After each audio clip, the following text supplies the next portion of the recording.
নমস্কার বন্ধুরা, তোমরা সবাই কেমন আছো? আমার আর একটা ব্লগে তোমাদের অনেক অনেক ওয়েলকাম জানাই।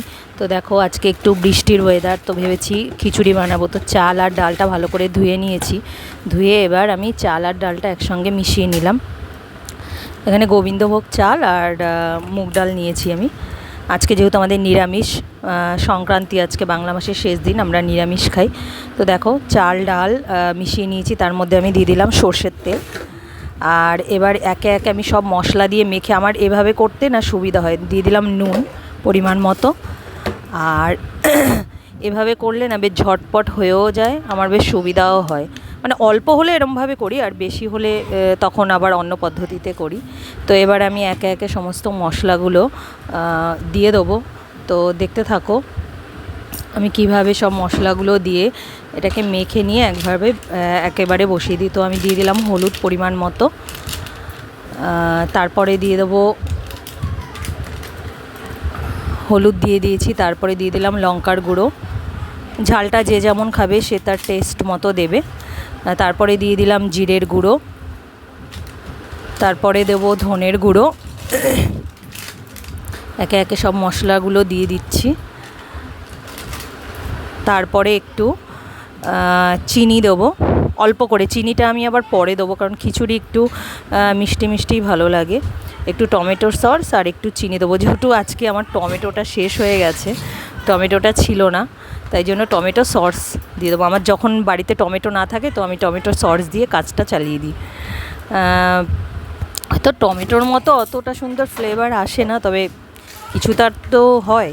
তো যাই হোক, একটু চিনি দিয়ে দিলাম। এবার আমি সব কিছু একসঙ্গে বেশ ভালো করে হাত দিয়ে চটকে চটকে মেখে নেব। তো দেখো, আমি সব কিছু এর মধ্যে দিয়ে নিয়েছি।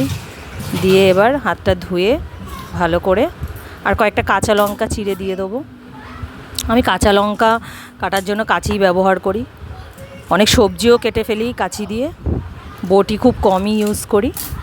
তো দেখো, এবার সব কিছু একসঙ্গে ভালোভাবে হাত দিয়ে চটকে চটকে মেখে নেবো। এরকমভাবে কিন্তু তোমরা একবার খিচুড়ি করে দেখো, খুব সুন্দর হয়, আর সমস্ত কিছু যেন ভালোভাবে মিশে যায়। অনেকটা পরিমাণে হলে তখন অসুবিধা হয়। ও আমাদের মানে 4-5 জনের মতন আমি এরকমভাবে হাতে মেখেই করে ফেলি। তো সব কিছু আমি একসঙ্গে মেখে নিচ্ছি। দেখো, এবার কড়াইতে তেল দিয়ে দিয়েছি, সর্ষের তেল, শুকনো লঙ্কা আর একটু আদা বাটা, আর শুকনো লঙ্কা, তেজপাতা, জিরে এসব দিয়ে দিয়েছি। দিয়ে এবার তেলটা ভালো করে গরম হওয়ার পরে তারপরে সমস্ত এই যে চাল আর ডাল মেশানো, মশলা মাখানো যে চাল ডালটা ছিল সেটা আমি কড়াইতে দিয়ে দিলাম। তারপরে ভালো করে নাড়তে হবে, একটু মানে কাঁচা মশলার গন্ধটা ভালো করে যাতে চলে যায়, তো ভালো করে কষাতে হবে, যেরকম করে পোলাওয়ের চালটা আমরা ভাজি।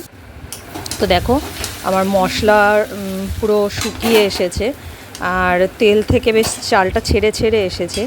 এই পর্যায়ে এসে কিন্তু আমি এমনভাবে নাড়াচ্ছি যে কড়াইটা ওদিকে সরে চলে যাচ্ছে। তো যাই হোক, এবার দেখো, বুঝতেই পারছো তোমরা, কালার চেঞ্জ হয়ে গেছে চাল ডালের, আর মশলাটাও বেশ কষানো হয়ে এসছে। তো এবার আমি কি করব, এবার আমি গরম জল দিয়ে দেবো। যেহেতু এক হাতে ভিডিও করছিলাম, জল ঢালাটা দেখাতে পারিনি তোমাদেরকে। তো যাই হোক, দেখো, জল একটু বেশি পরিমাণেই দিয়েছি, কারণ চাল ডাল ফুটবে যখন, পুরো না হলে পুরো গায়ের মধ্যে ছিটবে। দেখো, আমি একটু দূর থেকেই ভিডিওটা করছি, কারণ প্রচণ্ড পরিমাণে ফুটছে, হাতে পড়লে পুরো একদম পুড়ে যাবে। তো প্রায় হয়ে এসেছে। এই পর্যায়ে একটু ঢাকা দিয়ে কিছুক্ষণ আমি মিডিয়াম হিটে একটু রেখে দেবো গ্যাসটা। দেখো, হয়ে এসেছে আমার খিচুড়ি প্রায়। এবার আমি নামানোর আগে একটু বেশ পরিমাণে ঘি দিয়ে দেবো। আমি কিন্তু আলাদা করে আর কোনো ফোড়ন দেবো না, কারণ আমি আগেই ফোড়ন দিয়ে সব মশলা মাখিয়ে একবারে বসিয়ে দিয়েছি।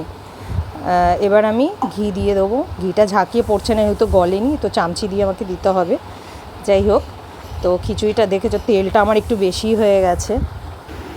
তো এই যে আমার খিচুড়ি রেডি। তো কেমন লাগলো ভিডিওটা তোমরা জানিও।